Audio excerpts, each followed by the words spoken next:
दीवारों से बातें कर रही हूँ पापा। घर कितना सूना सूना सा हो गया है, इसलिए दीवारों से बातें कर रही थी। और तुम भी तो हर वक्त मेरे पास बैठ नहीं सकती ना, तुम्हें भी घर के बहुत सारे काम होते हैं। आप बिल्कुल चिंता मत कीजिए माँ जी, घर का अकेलापन जल्द ही दूर हो जाएगा। अपनी जुबान को लगाम दो श्रद्धा। क्यों? सच्चाई चुप गई? सच्चाई जब सामने हो तो उसे बर्दाश्त करना ही पड़ता है। और हाँ, इंसान का वक्त एक जैसा नहीं रहता। दीदी की जिंदगी भी बदलने वाली है। दीदी की जिंदगी आबाद होकर रहेगी, क्योंकि जिंदगी जीने का हक उन्हें भी है।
कहाँ हो आप? अब तक घर क्यों नहीं आए? माँ जी तुम्हारा इंतजार कर रही थी, तुमसे कुछ बात करना चाहती हैं वो। अब क्या सारी बातें फोन पर बताऊं? दरअसल घर पर भैया जी की शादी की बात शुरू हो गई। हाँ, श्वेता दीदी ने उन्हें शादी के लिए राजी कर लिया। बस फैसला अब हम सबको करना है। एक्चुअली श्वेता दीदी चाहती हैं कि भैया जी की शादी उनकी जेठानी बरखा से हो जाए। हाँ, मुझे भी इस बात में कोई हर्ज नहीं लगता। खैर ये सब बातें छोड़ो और जल्दी घर आ जाओ। माँ जी तुम्हारा इंतजार कर रही है। ठीक है, बाय।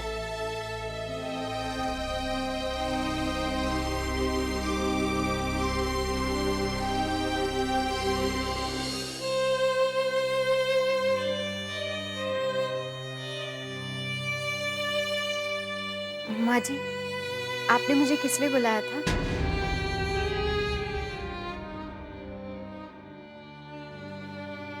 क्या हुआ माँ जी? मुझसे क्या फिर से कोई गलती हो गई? लगता है तुम्हारे ख्वाब भी आसमान छूने लगे। तुम्हें इस बात का जरा भी ख्याल नहीं रहा कि तुम एक विधवा हो। ये आप क्या कह रही हैं माँ जी? वही कह रही हूँ जो बात सामने आई। अगर ऐसी बात नहीं होती तो ये बात इतनी आगे ही नहीं बढ़ती। तुम ऐसी निकलोगी कभी नहीं सोचा था। क्यों खानदान के चेहरे पर कालिक पोतना चाहती हो तुम? नहीं माँ जी,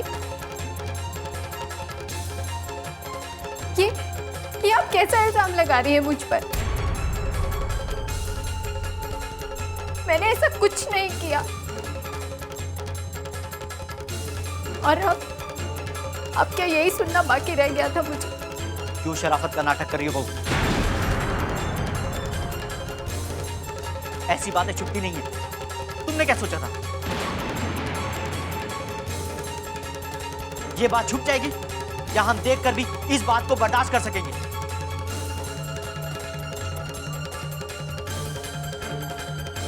कैसी औरत हो तुम? अपना धर्म, अपनी शर्म सब कुछ भूल गई। अरे वो अनिकेत कुल की ज्योति कन्या।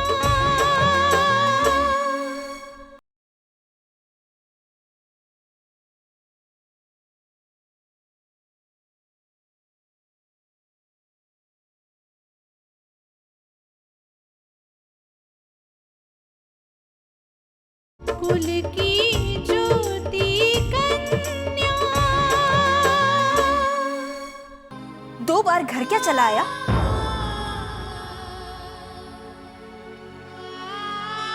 तुमने तो उससे नजरें ही चार कर ली। नहीं माँ जी, ये गलत है, ये झूठ है।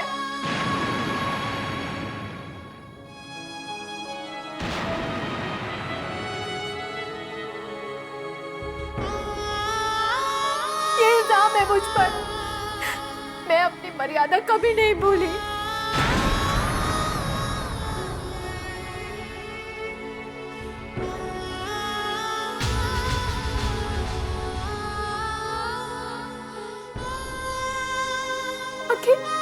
आखिर आप लोग मुझ पर इल्जाम क्यों लगा रहे हैं?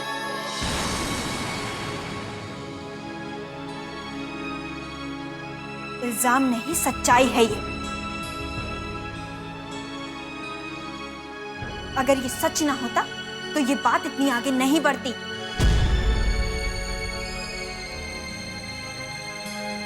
वो श्वेता, जाओ पूछो उससे। वो तो अनिकेत से तुम्हारी शादी करवाने वाली। तुम्हारी मर्जी के बिना श्वेता ये बात कैसे सोच सकती है?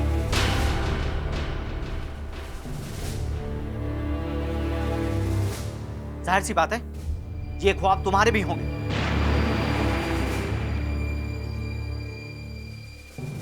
तुम दोनों की मिली भगत है।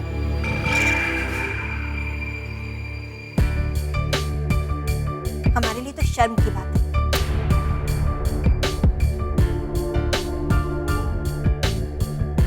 हमारे ही घर में ये सब चलता रहा और शक तक नहीं हुआ।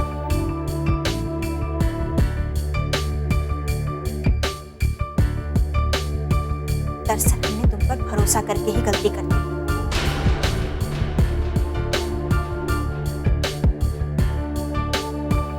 हमने तो कभी सोचा भी नहीं था कि तुम अपनी मर्यादा, अपनी शर्म सब कुछ ताक पे रख के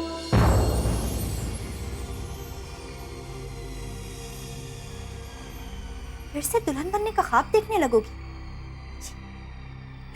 नहीं माँ जी,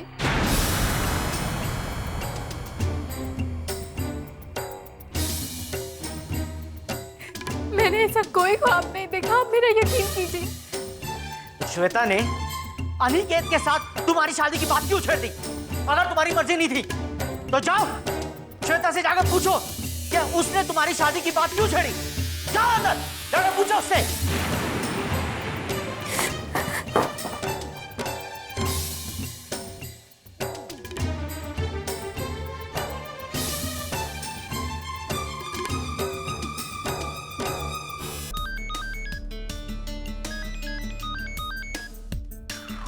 हाँ माँ, बात तो मैंने चलाई है। मैं चाहती हूँ कि बरखा दीदी और अनिकेत की शादी हो जाए। अनिकेत का घर भी बच जाएगा और बरखा दीदी की जिंदगी भी आबाद हो जाएगी।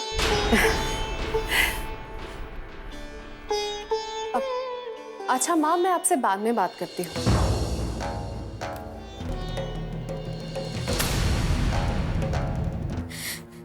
श्वेता, ये मैं क्या सुन रही हूँ? तुम मुझे बदनाम कर रही हो। ये आप क्या कह रही हैं दीदी? ठीक कह रही हूँ मैं। क्या ये सच नहीं है कि तुमने अनिकेत से मेरे बारे में कोई बात की है? मैंने अनिकेत से रिश्ते की बात की है, कोई गलत बात नहीं की है। गलत है श्वेता, तुम्हें ऐसा नहीं करना चाहिए था। तुम्हें मेरी मान मर्यादाओं से खेलने का कोई हक नहीं है। आखिर तुमने ऐसा किया क्यों? जवाब दो श्वेता, तुमने ऐसा क्यों किया? दरअसल ये सब ना इसने जानबूझकर किया है कि मुझे, आपको और इस घर को बर्बाद कर देना चाहती है। हम लोगों को एक दूसरे की नजरों से गिरा देना चाहती है। यही सब करने तो आई है यहाँ पर। मैं तो यहाँ आपकी बीवी बनने आई थी। क्या मैं वो बन सकी?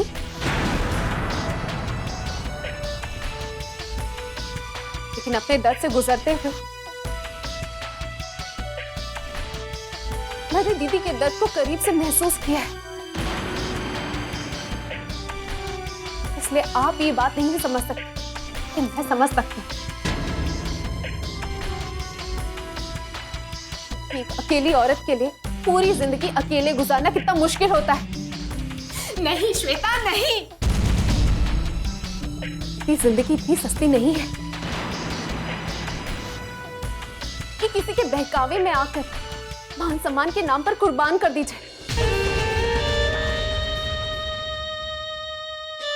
और दीदी, सम्मान तो इसमें भी नहीं है ना कि आप इस घर में तिल तिल कर जीती रहे, घुट घुट कर मर जाए। आपको 2 वक्त की रोटी मिली, वही ताना मारकर। ये जिंदगी कोई जिंदगी नहीं है दीदी। विधवा बनकर जीना मान सम्मान की बात नहीं है।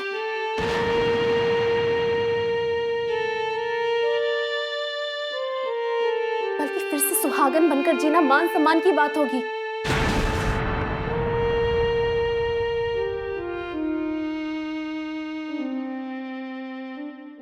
आप अपनी खुशियों की लड़ाई नहीं लड़ सकते, लेकिन मैं आपकी जिंदगी को उस मकाम पर पहुंचा कर रहूंगी जहां से आपकी जिंदगी की नई शुरुआत हो सके और अब सही मायने में अपनी जिंदगी जी सके। इसके ऊपर जिसको जो कहना है कह सकता है, मुझे कोई फर्क नहीं पड़ता।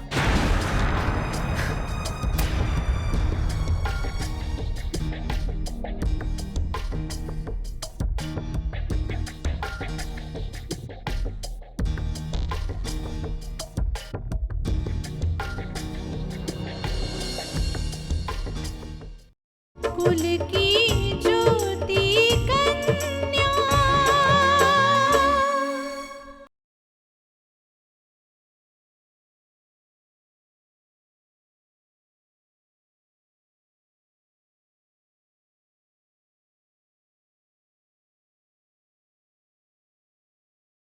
कुल की ज्योति कन्या।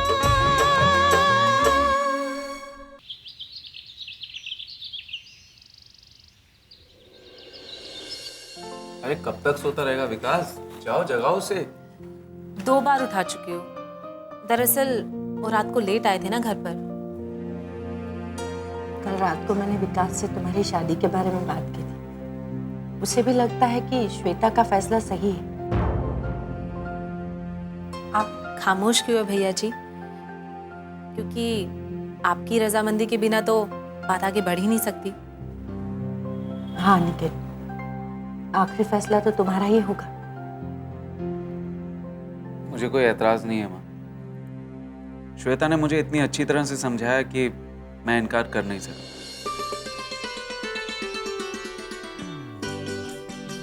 और एक बार जब हाँ कर दिया तो फिर इनकार करने का कोई मतलब भी नहीं होता। और अगर अपनी खुशी के साथ साथ बरखा का भी घर बसता है तो प्रॉब्लम क्या है? ये हुई ना बात भैया जी। ऐसा ही होता है, जो लोग अपनी खुशियों के लिए समझौता नहीं करते वो दूसरी की खुशियों के लिए कर लेते हैं। माँ जी, मैं तो बहुत खुश हूँ। खुशी तो तब होगी जब बरखा इस घर में बहू बनकर आएगी। अरे अभी तो उन लोगों से बात करनी बाकी है। तो जाकर बात चलाइए ना माँ जी। आखिरकार बात तो आप ही को छेड़नी है। अगर श्वेता दीदी ने ये बात छेड़ी है तो जाहिर सी बात है उन्होंने घर के बाकी लोगों से भी बात जरूर की होगी।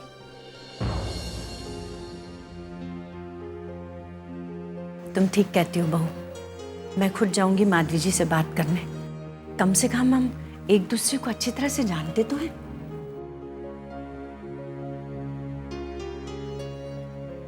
अरे यश, आओ बैठो। Good morning sir. Good morning.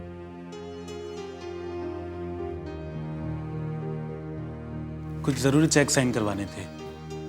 Actually कल विकास सर बाहर ही मीटिंग में बिजी रहे और चेक साइन कराने बहुत ज़रूरी है। मैंने सोचा आप दोनों घर पर ही मिल जाएंगे, इसलिए आ गया। बेटा नाश्ता कर लो। नो थैंक्स, मैं करके आया हूँ सर। शिवानी, ये यश है।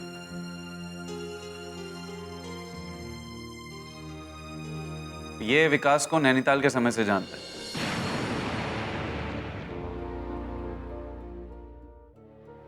सही मायने में कहा जाए तो विकास और यश बहुत अच्छे दोस्त हैं। सही कह रहा हूँ ना? जी सर, लेकिन यहाँ मैं आपका भी एम्प्लॉई हूँ। ये लीजिए, चेक्स पे साइन कीजिए, विकास सर से भी साइन करवा दिए। अच्छा। शिवानी, विकास को कह दो कि यश आए हैं ऑफिस से चेक साइन कराना। जल्दी आ जाओ, उसे लौट कर ऑफिस भी जाना है वापस। ठीक है भैया जी। नाश्ता करोगे यश?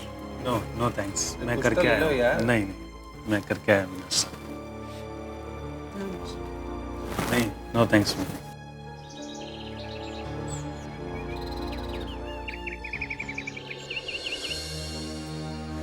मेरे तो समझ में नहीं आ रहा मामा जी कि श्वेता को कैसे समझाया जाए।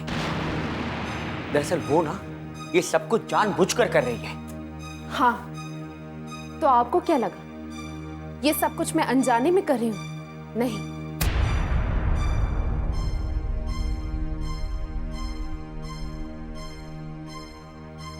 मेरे लिए एक बहुत बड़े पुण्य का काम है।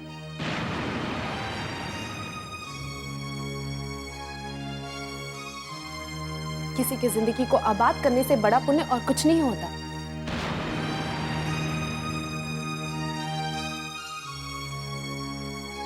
इसलिए ये सब कुछ, ये बात मैंने बड़े सोच समझ कर छेड़ी। तुम्हें क्या लगता है? कुल की ज्योति कन्या।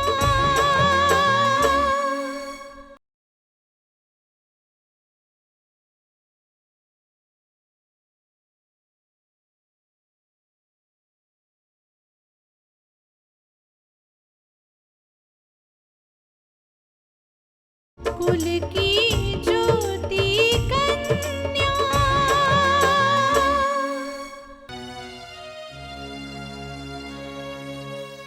बरखा तुम्हारे कहने पर शादी के लिए तैयार हो जाएगी?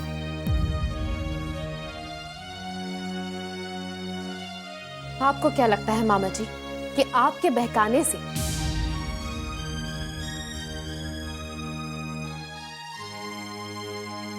दीदी जिंदगी भर इस घर में घुट घुट कर जीती रहेंगी? नहीं,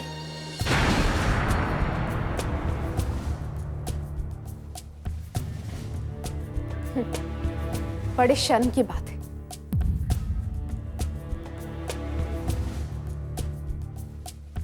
कि आप लोग अपने स्वार्थ के लिए उनकी जिंदगी के साथ खेल रहे हैं।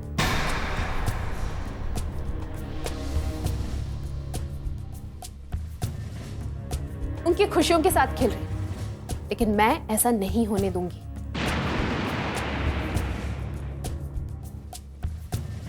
ये जो इस घर में रहकर तुम कर रही हो ना श्वेता,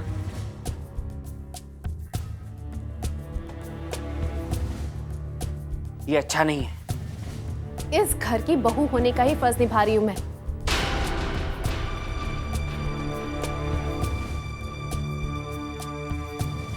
मुझे सबकी खुशियों का ख्याल है, तो दीदी की खुशियों का ख्याल क्यों नहीं रहेगा? तुम बरखा की खुशियों की बात कर रही हो।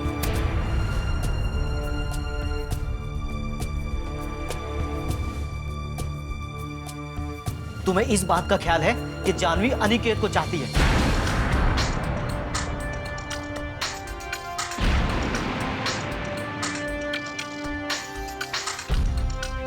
क्या? हाँ,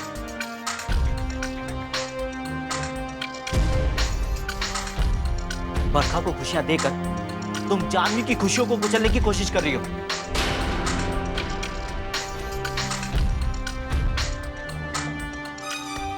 हमें मालूम है जानवी इस बात को बर्दाश्त नहीं कर सकेगी।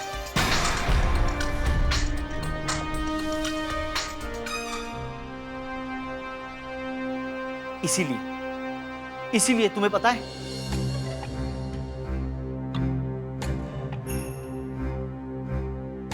तुम्हें मालूम है दीदी जानवी को लेकर स्टेशन छोड़ने गई है।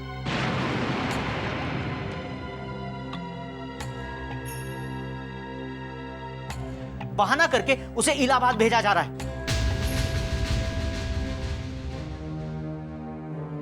ताकि ये सब देखकर उसे सदमा ना लगे।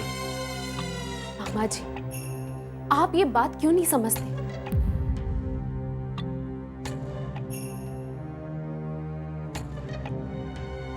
जानवी को अपनाने के लिए कोई भी लड़का तैयार हो जाएगा।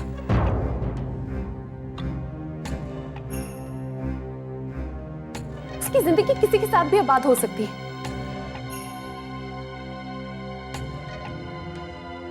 लेकिन बरखा दीदी को अपनाने के लिए हर शख्स तैयार नहीं होगा।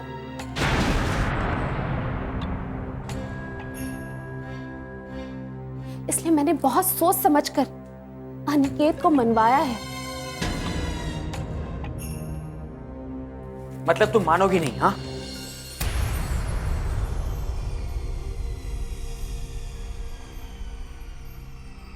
इसमें माननी या ना माननी की कौन सी बात है? श्वेता, इस खानदान में विधवा विवाह की कोई परंपरा नहीं है।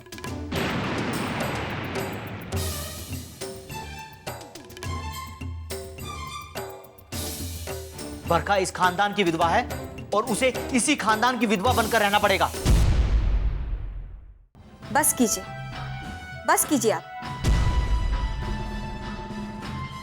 बोलने से पहले एक बार भी सोचा आपने कि आप क्या बोल रहे हैं? वो इस घर की विधवा है और विधवा के साथ रिश्ता जोड़ने की बात कर रहे हैं आप, जो कि हमारी परंपरा नहीं है।